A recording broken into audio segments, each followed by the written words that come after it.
We'll move along with the class. And we left off talking about the message to the third church. And just to summarize here, the messages to the seven churches symbolizes seven stages in the life of the disciple before he reaches what is called in some traditions enlightenment. It's also like the third initiation. The great prime example of the third initiation was Paul on the road to Damascus, where he saw a great light and had a revelation that brought him to a much greater stage of spiritual focus than he was before. And so there's seven stages the disciple goes through before he reaches that very important enlightenment. Now remember, the third initiation, it's called the first really important one, because the third initiation is where the disciple dispels illusion to the point to where the masters and the higher lives can trust him. Before he reaches that point, he can make major screw ups and do more harm than good. But in between there, a lot of disciples do a lot of good, others do a lot of harm. Now, Hitler himself was a second degree initiate. So he did not, when he approached the third, he made the wrong choice. And when a person approaches the third degree and makes the wrong choice, he becomes much more dangerous than what you might call an evil character that is not an initiate at all. Because the higher a person goes along the ladder, the more power he obtains. And so if in Hitler's case, he used his power, he made the wrong decision. And a person can't even make a clear-cut decision for the right or left-hand path until he reaches a very high degree of progression. And because he doesn't really know what the choice is. All the religious people out there think they know what the choice is, but they don't. They're making choices within what they've been taught. They don't see the two paths correctly. And the two paths, the big difference between the two paths is the principle of freedom. One path seeks just freedom for the individual and the heck with everybody else. Okay. And the other path seeks for freedom for the whole, for everybody. And so on the dark path, it's the selfish path. And on the path of light, it's the path where the disciple realizes that by picking the path of freedom, maximum freedom for all, he will also have maximum freedom in the end. Whereas on the left-hand path, you seem to have more freedom with the selfish path for a while, and in some areas they do. And this is the big draw to the left-hand path, is it gives immediate advantages to the lower self. And but when you look at freedom and the way people talk about freedom, you can see how they just can't agree on what it is. People have all kinds of different ideas of freedom. Everybody out there in the political spectrum thinks that they are fighting for freedom. And remember, even Hitler, he was always talking about fighting for freedom. Okay, everybody is fighting for freedom. The people in the South that enslaved an entire race of people believe they were fighting for freedom. Uh, everybody thinks they are, and they can't see the difference in totality until they approach that the end of these 7 stages that we're talking about. Just to review the first 3, the first stage, it was in Ephesus, where the disciple realizes that he doesn't have to lean on outward authorities for everything that governs his life. He finds out he can govern his own life with what he's told from within.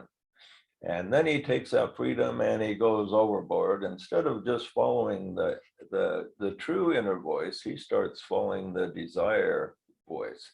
And so he goes a little crazy, and he goes off the mark by some of them quite a ways, some of them not too far, but different disciples act different ways. And some of them go, some of them will go almost crazy.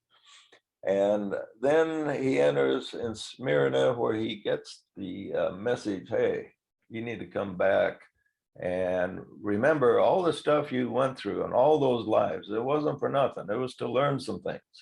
Take those good things you learn and put them back into your life again. You let them go. Okay, so he has to kind of put his life back together in Smyrna and focus back on, so he's back again focused on the path if he's learned the second lesson.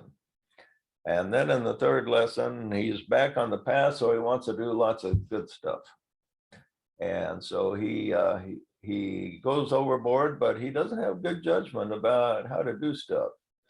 Say if he's a good conservative and he's a good patriot, he goes overboard and his country supports his country right or wrong or whatever, and his country can do no wrong. And so he doesn't have any discernment. If he's on the liberal side, he may want to give free stuff away to everybody, and boy, this is really great, and winds up destroying the economy. And so both sides, it doesn't matter what side he's on, he has these ideals, and with these ideals he goes overboard and doesn't use good judgment and winds up doing more harm than good. So that's where we are on Pergamos. And in Pergamos, he's told he's he's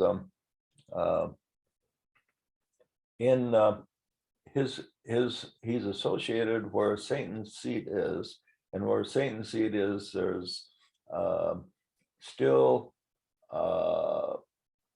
unearned authority, people that are dedicated to following the beast still, and people that lack judgment and doing good works and wind up doing more harm than good. So he's finds himself associated with people that are leading him off the path rather than helping him stay on. And that's kind of where we are.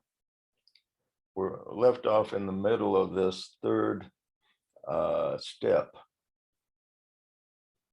But the thing he realizes, he doesn't have to give up his good ideals. He can still be a good patriot, but within the correct boundaries.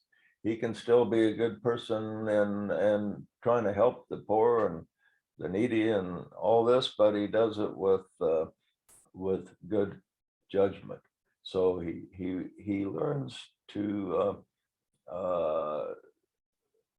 focus, so his actions doesn't produce more harm than good. This is the main thing he has to learn here. And so then the next verse says, so hast thou also them that hold the doctrine of the Nicolaitans, which thing I also hate. And remember, in the first step, the disciple was praised for not going along with these Nicolaitans. And so he's praised again because these people supported the unearned authority, taking the place of God, and supported the idea of false narratives of the great lives that have influenced humanity. So, because these people took Nicholas, a good man, and they interpreted his teachings incorrectly so that they could do whatever they wanted, claiming to be followers of him. And people do this with Jesus. They take his teachings, very wonderful teachings there, and many people twist them so that they say, we are following Christ, when they're really just following their own wills. And then he says, repent, or I will come unto thee quickly and fight against them with the sword of my mouth. So the seeker must reflect. He's telling them to reflect, go back to your inner voice, and rely on it over the outer voices. So he's still, the person here is still dealing with these inner versus outer voices. Remember, in the first step, he made the contact, but then he misplaced the contact. So he had a hard time figuring out whether it was from his emotional self or his true self. And the lower self is much easier to sense in the beginning of the path than the higher self. So he's told to repent, go back and find that inner voice and follow it, or you will you'll lose the progress that you've made so far here. Then the next verse says, he that hath an ear, let him hear what the Spirit says to the churches. To him that overcometh will I give to eat of the hidden manna, and give him a white stone, and on that stone a new name written, which no man knoweth, saving he that receiveth it. Now notice the message directed to Pergamos here is given to all 7 churches. Now sometimes the voice talks as if he's talking just to this specific step, and other times he uses the word churches plural. When he uses the word churches plural, he's really saying this message applies to all the steps, but is particularly important for this particular step you are on. So this message here is a universal message that we have to incorporate at all times, yet it's particularly important in this 3rd step. Now he says, to him that overcometh will I give to eat the hidden manna. Now it's interesting, he uses the word overcome 7 different times in these messages to the churches.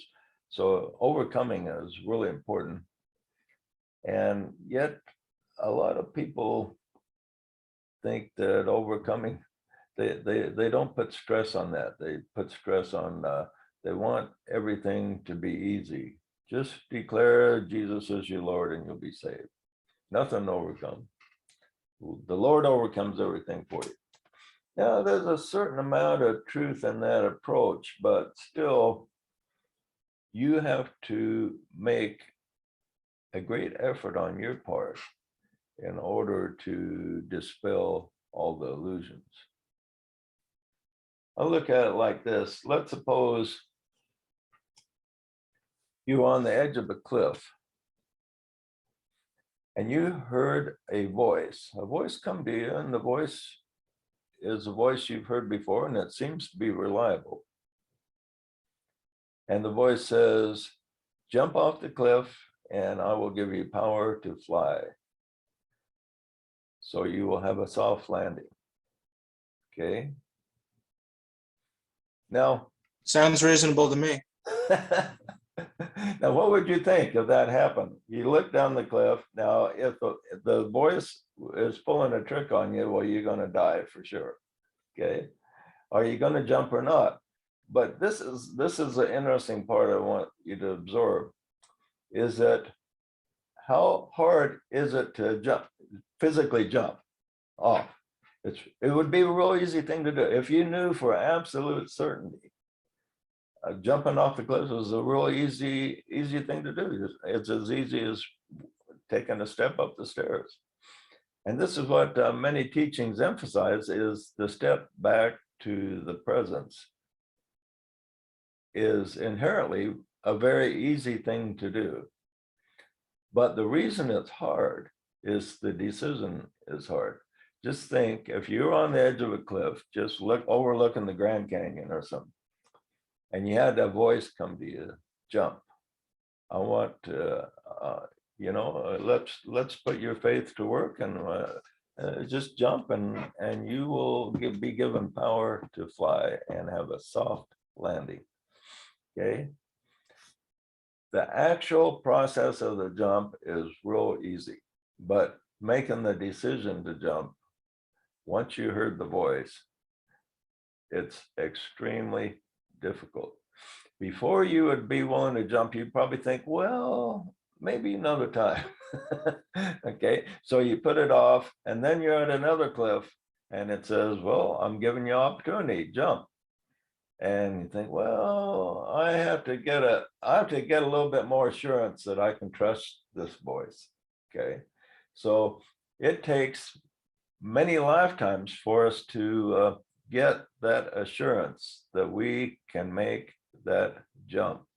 And when you finally get that assurance, you could resurrect your body the way that Jesus did, if that's what you want. You can manipulate the physical reality if you just make that jump.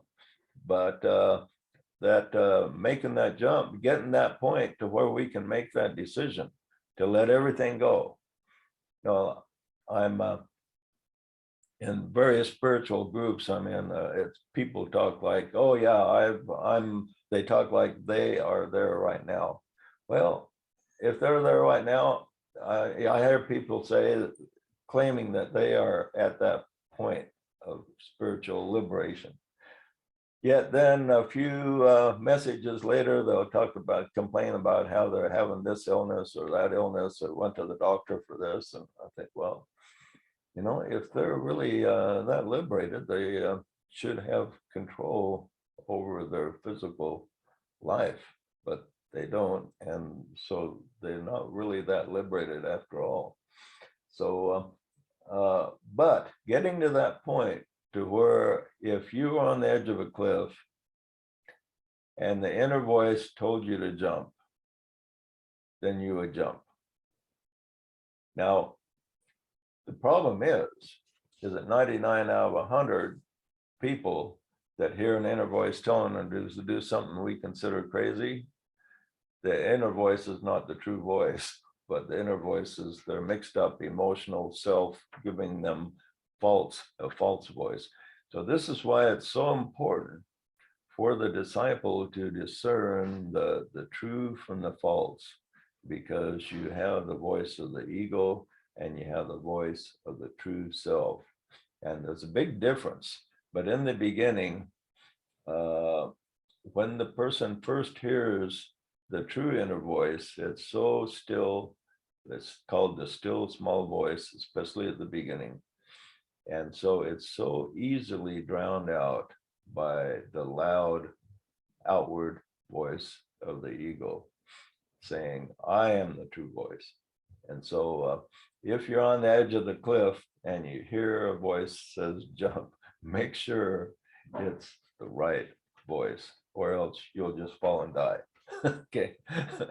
And this is what makes that decision so hard, because when you reach the point of liberation, you have to be willing to let everything go, even your life, even the value of your life, and everything that you are attached to. You have to let it go. And to jump off a cliff, that's what you'd have to do. You'd have to say, well, what happens happens. If my higher self wants me to jump, I guess I'll jump. Okay, if you can reach that point, and making that decision is about 1,000 times harder than people think who have read and studied teachings that say the final decision is so easy. Okay, jumping off a cliff is easy. Anybody could do it, but making the decision to trust in our higher self to protect us no matter what crazy thing we might do, that's the hard point to reach. Anybody got any comment on that? They want to make? Yeah, I wanted to say that, and you know, when you do get your wings, when you do learn to fly, there's always another lesson. The next lesson being, don't fly too close to the sun. Yeah, as long as you find yourself in a body here on the earth, you got more lessons to learn. So that's there's always something additional. Okay, any other comment? Can you identify with that idea that the actual steps in your progression are easy, but they're also hard? Can you identify with that? How about you, Jill?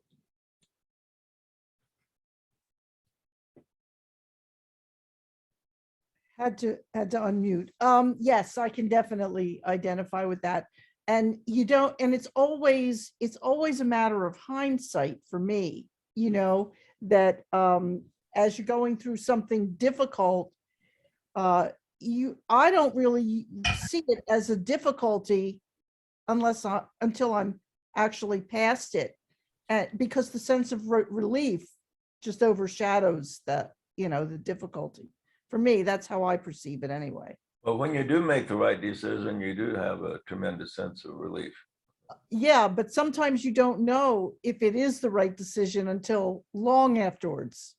Well, yeah, sometimes there's sometimes when you're at the edge of a cliff, you're not in a good enough contact to hear the voice clearly, and you think, I don't know whether to jump or not.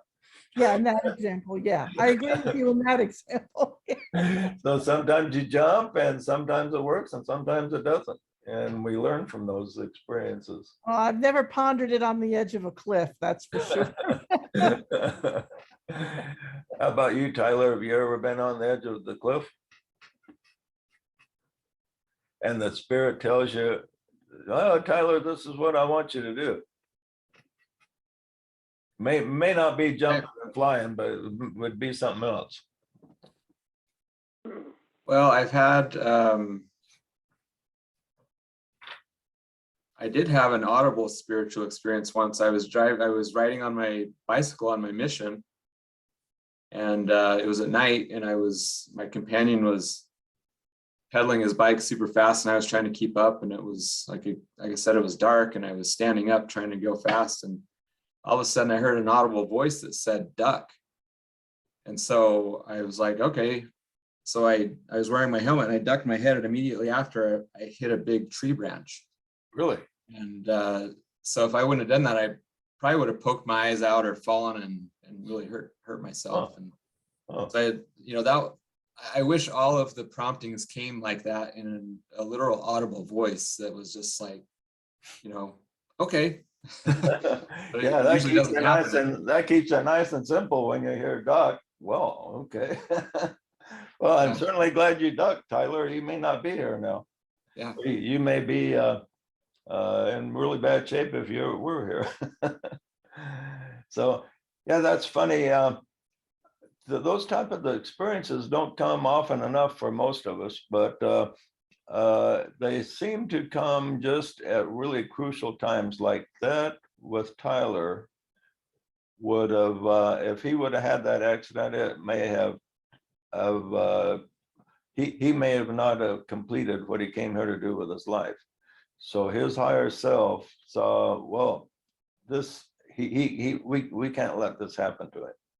But on the other hand, he may break a leg later on and got no message at all because he could handle a broken leg or whatever, you know, or But a duck kept him from quacking up.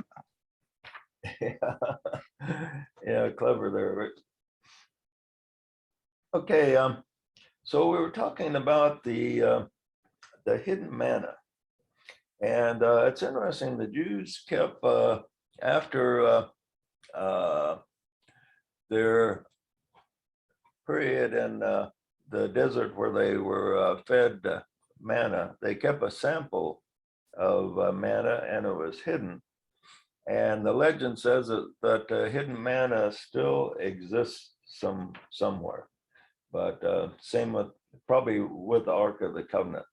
But so that legend about the hidden manna was actually a true legend that's still in existence. Now, Jesus talked about a more esoteric manna, and here's what he said to the Jews.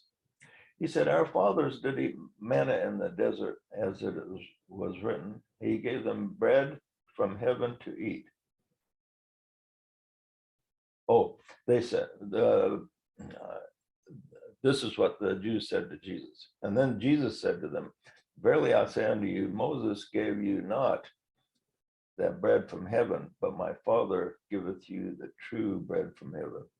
For the bread of God is he which cometh down from heaven and giveth life to the world.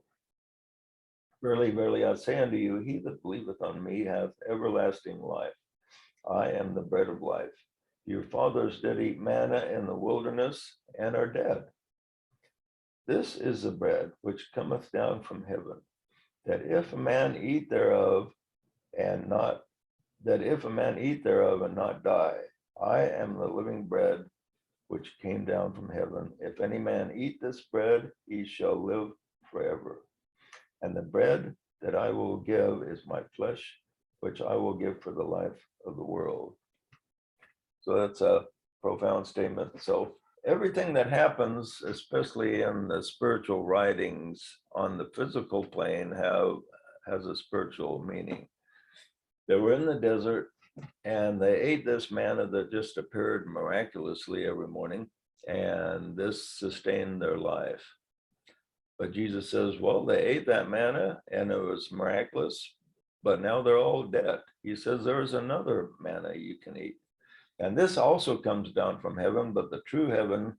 And if you eat of this manna, it is, you will live forever. And so this manna is the true spiritual food. And what is it? He says that I am that manna. Now, he probably didn't really word it this way when he was actually teaching. He probably said, the Christ within you is the true manna from heaven, because that connection to Christ. Now, Jesus obtained this link, and that link is to the true Christ that is within each one of us, that is connected to our source. And this supplies the true manna from heaven that supplies us with life when we're in the body or out of the body. It doesn't really matter, but we want to keep that connection going so that we have true life. And you can have true life in the body, remember, or out of the body. It doesn't really matter that much. Then finally, the master says, you will give him a white stone, and in that stone a new name written, which no man knoweth, saving he that received it. Anyone have any idea what that would mean?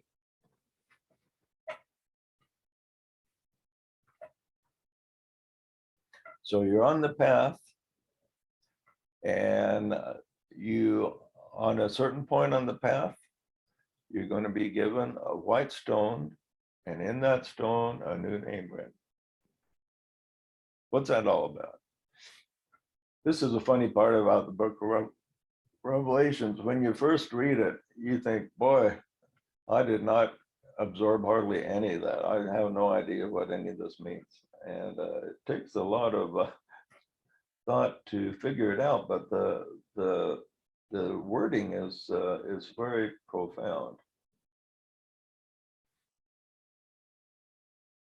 So in ancient times, there was a tradition people had, is if they had a valuable stone, they had written on the stone the name of their god.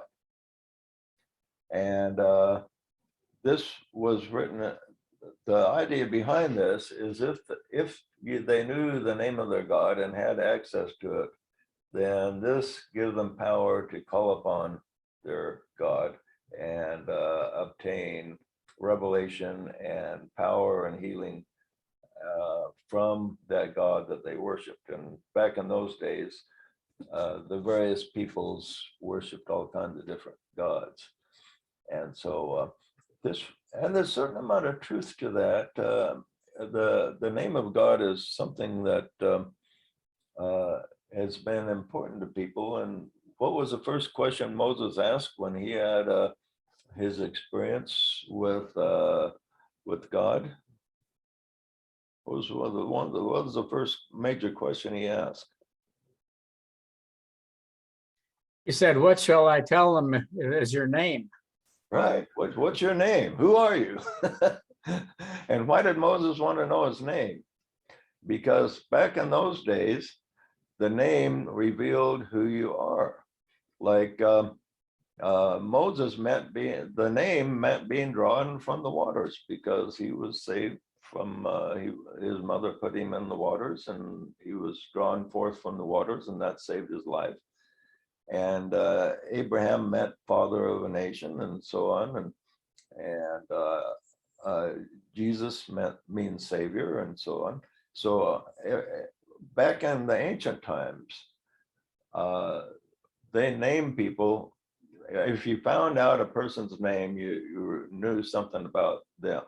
Now the Indians had the same tradition, like somebody named Running Bear meant he could run like a bear, and so they were, the Indians, American Indians, named people according to what they expected them to be. And they often didn't name them till after they observed the kid and said, well, this little kid, he kind of acts like a big bear, so I'm going to name him Running Bear, And so this was a tradition they had until recent times, and we've completely dropped this. Now we got names that people don't have any idea what the name means anymore. So we see Nick Taylor's name up there on my screen, and what does that mean? All I know is that it's the sound, Nick Taylor, okay? But there's a meaning behind that. But in ancient times, the meaning of a name was really important to people. So when people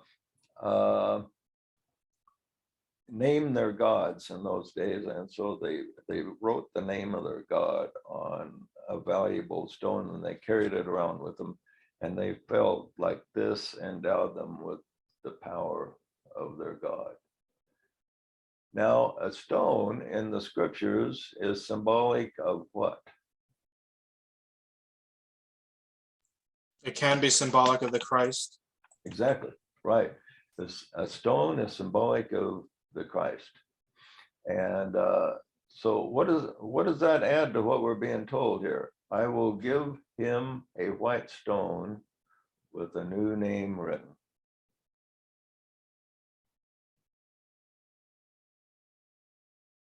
So here you are along the path. You're kind of at a point to where you're kind of figuring out what's right and what's wrong.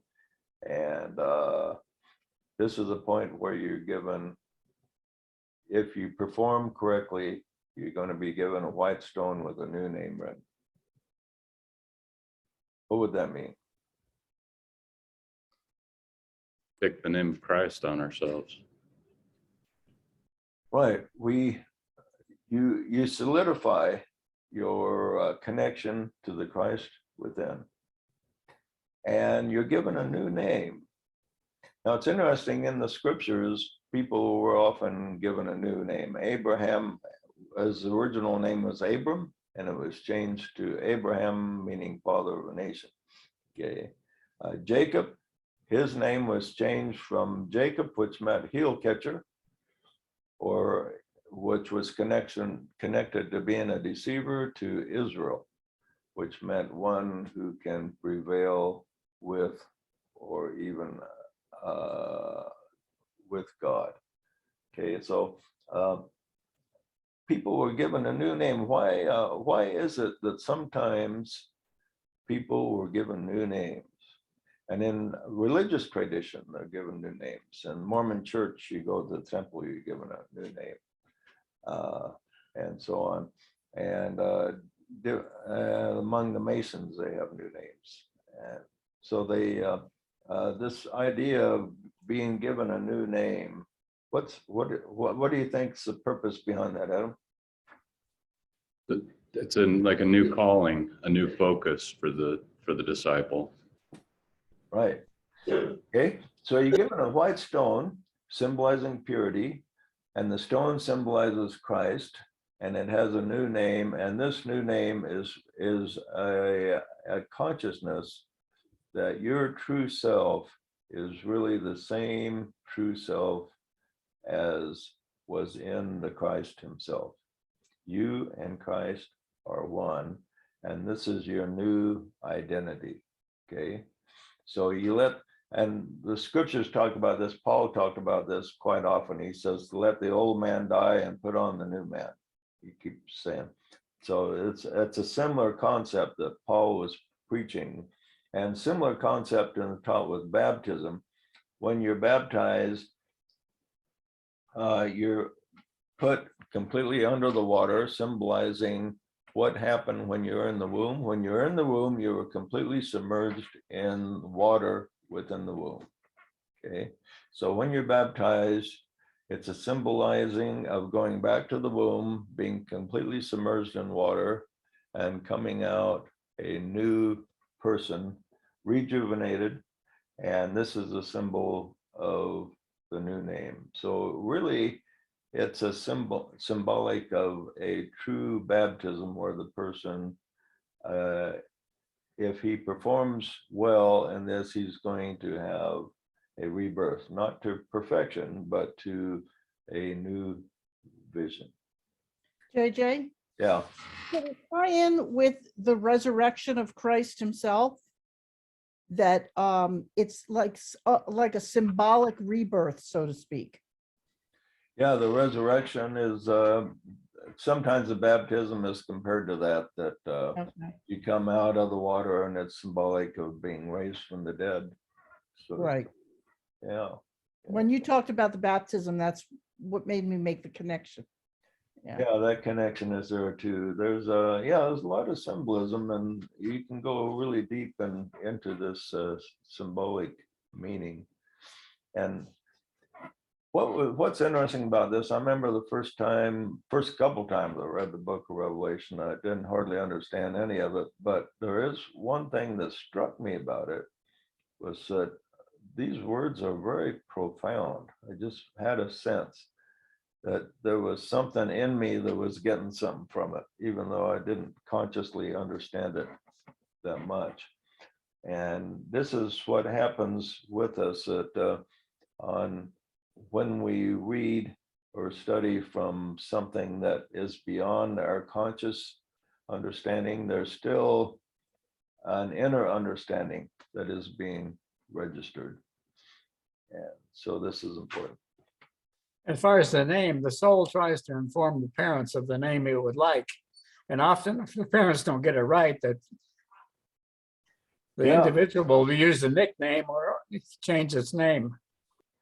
Yeah, our name person, Sharon, she was given the name Sharon, and she felt like there was just something wrong with it. And then she come across a spelling with an accent on the O, Sharon. And she said, oh, that's my name. That's what it's supposed to be. And so her parents come close to naming her correctly, but they didn't get the accent right. You know? And now with me, it's I really had a destiny to be named Joseph, because when my mom was trying to figure out what to name me, G.I. Joe entered her mind. They were talking about every G.I. Joe was everywhere. And my dad's best friend was named Joe. And then she was reflecting on Joseph Smith. And so there was 3 messages came to her to name me Joe. And so there was no other name in her mind when it come to naming me, which was interesting. Okay, now we go on the rays here of each one of these 7 churches are associated with a ray. And this Pergamos is associated with ray 4. And this is the ray associated with creative energy and overcoming obstacles, and until we reach the point where we can transmute the obstacles and disturbances into true peace and true acceptance of the Christ within. Okay, any other comments? We will move on next week. We will be talking about Thyatira, and which is a hindrance. We will be looking at overcoming hindrances to performing greater works. Okay, any other comments on anything we've talked about today before we wrap it up? I got one. In Subud, people change their names also sometimes. In what? Subud, What's that? the spiritual organization I'm in. Oh, is it? Yeah. Yeah. Yeah, many spiritual organizations in history, when they take students, they have them change their names because they want them to drop the old personality and look on things in a new way. And also, there's numerology associated with names. Every name has an assortment of numbers and is reduced to a single number. And a lot of movie stars are into numerology. And if you see a movie star with an odd spelling of their name, you know, like spelling Ann, can be spelled ANN or ANNE, or if they spell it kind of an odd way, oftentimes they've been to a numerologist that tells them, well, if you spell your name a little differently, it'll alter your destiny. And so a lot of people are into that. But the basic meaning, the most important part of any name change a person has, the person must understand the meaning of the new name that he's taken on, and then try to use that that vibration of that meaning to make changes in his life. Okay, Scott, you had something? Yeah, here's a 2-part question. Number 1, does our souls have names? And if they do, then would there be a reason that we would ever find out our soul's name? And would it serve a purpose for us to know that? Yeah, your soul does have a name, and it's a name. Now, your soul soul body is not eternal. It's called the causal body, and it lasts as long as you are in incarnation, until you reach the 4th initiation. You will have this soul body, and you will have a name in connection with this soul body. And the only way you'll find out this name is if you're given a revelation on it. And if you need, it's a need to know type of thing. So if you don't need to know, you probably won't be given your name. Now, some people by contemplation have discovered it, but so it's probably not your soul's name is probably not Scott. Scott probably. In between lives, we probably know each other by our soul names, then, huh? Yes. That'd be neat. Yeah, and you keep that name through the life of the soul, which would be probably several million years. Okay. And okay, any other comments or questions? Okay, my friends, good to talk to you, and we will move on to the fourth stage next week. And everybody have a happy new year. We will see you next year. Thanks, JJ. See you next year. Thanks, JJ. See you next year.